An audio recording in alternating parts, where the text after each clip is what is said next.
جسے کہتے ہیں اختیارات نیکسٹ موو کرتے ہیں. اس کے بعد پروونشل آٹونومی کا کہا گیا تھا. پروونشل آٹونومی کا مطلب ہے کہ صوبائی خود مختاری. اس کے بعد سیپریٹ الیکٹریٹس فار مسلم علاقائی نمائندوں کا مطلب مطالبہ کیا گیا تھا جو مسلمان خود چن سکیں. Effective representation to minorities in the provinces but the majority should not be reduce to minority.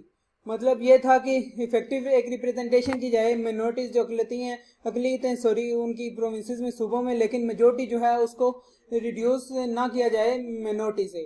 1/3 representation of Muslims in central legislature. یہ سینٹرل لیجسلیچر اس وقت کی اسمبلی تھی کہ مسلمانوں کی ریپرزنٹیشن ہونی چاہیے. 1/3 وہی جو انہوں نے سیٹ کی ڈیمانڈ کی تھی. 1/3 مسلم ریپرزنٹیشن ان کیبنیٹس, اور کابینہ میں بھی 1/3 مسلمز کا ہونا ضروری ہے. مطلب 3 میں سے 1 سیٹ مسلمانوں کے پاس ہونا ضروری تھی. No changes in the boundary of the Punjab and Bengal that would adversely affect Muslim majority. مطلب باؤنڈریز جو تھی, حدود تھی پنجاب اور بنگال کی, اس میں کوئی چینجنگ نہ کی جائے, کوئی تبدیلی نہ کی جائے جو کہ باعث بن سکتی ہے مسلم میجورٹی کے پر بہت برا اثر ڈال سکتی ہے. ریلیجیس فریڈم ٹو آل, سب کو مذہبی آزادی ہو. نو لا ول بی پاس, یہ وہی آپ کو بتایا جا رہا ہے کہ اگر no law will be passed if 3 to 4 members elected members of a community declare that it is against their interests. کوئی بھی قانون تب تک پاس نہیں ہوگا جب تک کہ 3 سے 4 بندے آدمی اگر مطلب ڈکلیئر کر دیں, اپوز کر دیں اس لا کو. فار ایگزامپل اگر وہ مخالفت کر دیتے ہیں کسی لا کی تو وہ لا پاس نہیں ہو سکے گا.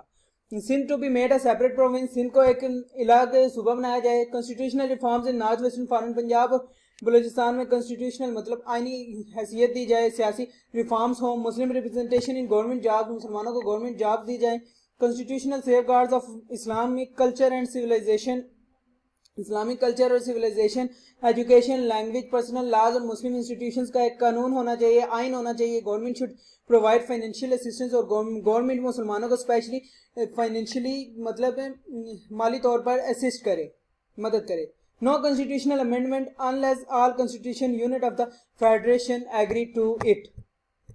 لاسٹ پوائنٹ میں ان کا کہنا یہ تھا کہ کنسٹیٹیوشنل مطلب کوئی بھی آئین میں ترمیم نہیں ہوگی یا چینجنگ نہیں ہوگی unless کہ تمام جو آئین ہیں وہ فیڈریشن جو ہے ایگری ہو اس میں.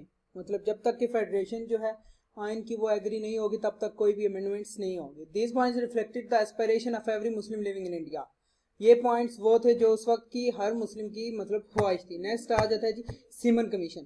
اس کے بعد نیکسٹ آ جاتا ہے جی کہ برٹش گورنمنٹ نے اس وقت سیمن کمیشن کی صورت میں ایک کمیشن بھیجا جو کہ یہ تلاش کرنے کے لیے یہ مطلب پتہ چلانے کے لیے کہ انڈیا میں بھیجا تاکہ کہ فیوچر شیپ جو ہے کنسٹیٹیوشنل ارینجمنٹس کی, آئین کی ارینجمنٹ کی, اس کے بارے میں انڈینز کا کیا خیال ہے. یہ 1927 میں انڈیا میں آیا, ٹھیک ہے, اور اس نے پبلش کی رپورٹ 1930 میں. موسٹ پولیٹیکل پارٹیز, بہت سے زیادہ پولیٹیکل پارٹیز نے اس کا بائیکاٹ کر دیا تھا. It represented its report containing several constitutional proposals. اس کی رپورٹ میں کچھ یوں تھا: federal system of government with strong centre, government کے ساتھ فیڈرل سسٹم ہوگا اسٹرانگ سینٹر کے ساتھ. مطلب 2 ہاؤسز, 2 ہوم, 2 گھر ہوں گے. ایبولیشن آف ڈرکی سسٹم, مطلب دیاچی سسٹم کو ختم کر دیا جائے گا. مور پاور دے دی جائے گی پروونشل گورنمنٹ کو. گورنر کو انٹرفیئر کرنے کی اجازت نہیں ہوگی ڈے ٹو ڈے افیئرز میں. کنسٹیٹیوشنل چینجنگز ہوگی. NWFP north western foreign Punjab. Next آ جاتا ہے جی لاسٹ پوائنٹ آپ کا راؤنڈ ٹیبل کانفرنسز جو 1930, 31 اور 32 میں ہوئی. جی تو فرسٹ سیشن جو تھا کانفرنس کا, فرسٹ سیشن میں یہ کہا گیا کہ جس میں بہت زیادہ مسلم لیڈرز شامل تھے, جس میں محمد علی جناح, اسد شفیع, مولانا محمد علی جوہر, ظفر اللہ خان پارٹیسپیٹڈ تھے. انہوں نے فیڈرلزم کو ایمفسائز کیا, اس پر زور دیا, سیلف گورنمنٹ پر زور دیا, سیف گارڈ فار منورٹیز, اقلیتوں کے حقوق پر زور دیا, تحفظ پر زور دیا, سیپریٹ الیکٹریٹس پر زور دیا, preferential representation in central legislature میں اپنی ریپرزنٹیشن پر زور دیا انہوں نے. اور پھر کہا کہ secure majorities in Punjab and Bengal, اس میں مطلب تحفظ فراہم کیا جائے. اس کے بعد سیکنڈ کانفرنس میں مولانا محمد علی جوہر جو تھے ڈائٹ کا وفات پا گئے تھے فرسٹ کانفرنس کے بعد, تو جناح, اقبال اور ادرز نے پارٹیسپیٹ کیا سیکنڈ کانفرنس میں. گاندھی نے ریپرزینٹ کیا کانگریس کو. The key issues of the session were federation and minorities. اس سیشن کے سیکنڈ کانفرنس کے سیشن کے جو مطلب کی ایشوز تھے, میجر جو پرابلمس تھے جس پہ بحث ہونی تھی, وہ تھا فیڈریشن اور منورٹیز پر. کمیونل ایوارڈ 90 اگست 1932 سے ہائی لائٹ کر لیتے ہیں ہم 1932. تو یہ تھا. اس کے بعد پرائم منسٹر رامسے میکڈونلڈ اناؤنس دا کمیونل ایوارڈ. اس وقت کے جو پرائم منسٹر تھے رامسے میکڈونلڈ, انہوں نے اناؤنس کیے تھے کمیونل ایوارڈ جسے ہم آگے جا کر پڑھتے ہیں جی. تو یہ تھا اس میں کہ سیپریٹ الیکٹورٹس تمام مائنورٹیز آف انڈیا کو دیے جائیں گے, ویٹیج دی جائے گی مائنورٹیز کو. No Muslim majority in Punjab and Bengal جو تھی وہ اس میں کوئی بھی مسلم میجورٹی جو ہے وہ جیسے کہ فالو کی گئی تھی لکھنؤ پیکٹ میں, اسے نہیں فالو کیا گیا. 1/3 ریپرزنٹیشن دی گئی مسلمانوں کو سینٹرل لیجسلیچر میں, 1/4 ریپرزنٹیشن دی گئی مسلمانوں کو سروسز میں, مطلب اور سندھ کو پروونس بنا دیا گیا. پونا پیکٹ ستمبر 1932 جو تھا اس کے مطابق کانگریس نے اسٹرانگ ریئیکشن ایکسپریس کیا against the right of separate electorates کے جو حق ملا تھا مسلمانوں کو انڈین مائنورٹیز میں. تو اسپیشلی لو کاسٹ ہندوز جو تھے انہوں نے گاندھی سے نام کیا ہرجان سن آف گاڈ. اور اس کے بعد dissonance in Gandhi's conscience that he observed fast on to death on the right to the sons of God. An agreement with low caste to surrender the separate electorate right was concluded to save Gandhi's life.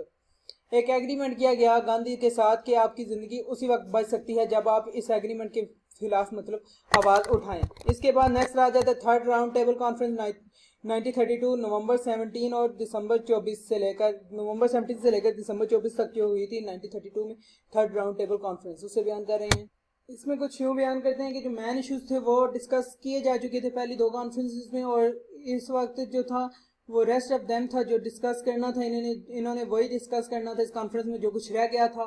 It was poorly attended conference, مطلب یہ بڑی attended conference تھی کیونکہ قائد اعظم نے اس میں participate نہیں کیا تھا کیونکہ وہ لندن میں رہ رہے تھے. گاندھی نے اسے اٹینڈ نہیں کیا تھا. وہ اس کے بعد کانفرنس کی وجہ سے کوئی بھی چینج نہیں آیا تھا پارٹی پوزیشننگز میں, اور ہندو مسلمز گلف میں مطلب کوئی بھی اس کے ہونے کے بعد کچھ بھی چینجنگز نہیں آئی تھی. بیسیکلی یہی پرپس ہے کہ تھرڈ, اس کا سمپل سا میننگ یہ بنتا ہے کہ تھرڈ راؤنڈ ٹیبل کانفرنس میں قائد اعظم نے پارٹیسپیٹ نہیں کیا تھا, گاندھی نے پارٹیسپیٹ نہیں کیا تھا, جس کی وجہ سے یہ پورلی اٹینڈیڈ کانفرنس رہی اور اس میں کوئی بھی امینڈمنٹس یا کوئی نئی چیز یا کوئی نئی بات نہ ہی کسی چیز پر بحث ہوئی تھی. اس کے بعد آ جاتا white paper on constitutional proposals March 1933. اس کے بعد آ جاتا برٹش گورنمنٹ نے ایشو کیا اسمال ڈاکومنٹ جو کہ وائٹ پیپر کی فارم پہ تھا, سفید صفحے کی فارم پہ تھا, جس میں ڈیٹیل تھی working basis of Indian constitution, مطلب انڈین کا جو آئین ہوگا اس کی working basis of the Indian constitution with dyarchy, جو کہ دیارچی کے ساتھ تھی جسے پہلے انہوں نے نگلیکٹ کر دیا تھا. In the centre and full responsible government in the provinces, اور گورنمنٹ جو ہے وہ فلی رسپانسبل ہوگی, ذمہ دار ہوگی پروونسز میں. اس کے بعد آ جاتا ہے گورنمنٹ آف انڈیا ایکٹ 1935. یہ بہت امپورٹنٹ ہے. گورنمنٹ آف انڈیا ایکٹ 1935 کیا تھا؟ اپرووڈ بائی دا کنگ کے بادشاہ کی جانب سے اپروو تھا اگست 1935 میں. Despite these efforts, the communal problems could not be settled as satisfactory to the nations living in India, particularly the Muslim. مطلب یہ تھا کہ کمیونٹیز جو تھی وہ سیٹلڈ نہیں تھی, وہ بھی سیٹسفیکشن کے طور پر مطلب مطمئن نہیں تھی انڈیا کی کنڈیشن سے, اور اسپیشلی جو لیو کر رہے تھے انڈیا میں وہ تھے مسلم.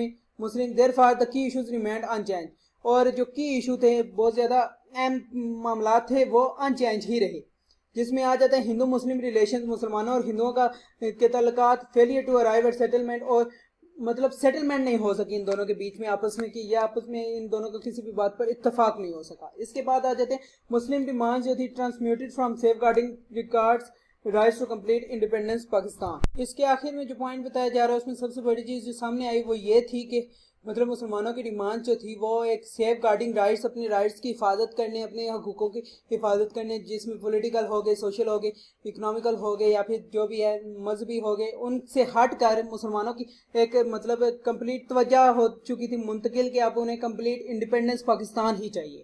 تو یہ تھا آج کا لیکچر, امید کرتے ہیں پسند آیا ہوگا. نیکسٹ ویڈیو میں ملیں گے, تب تک کے لیے جاتے دیجیے. اللہ حافظ.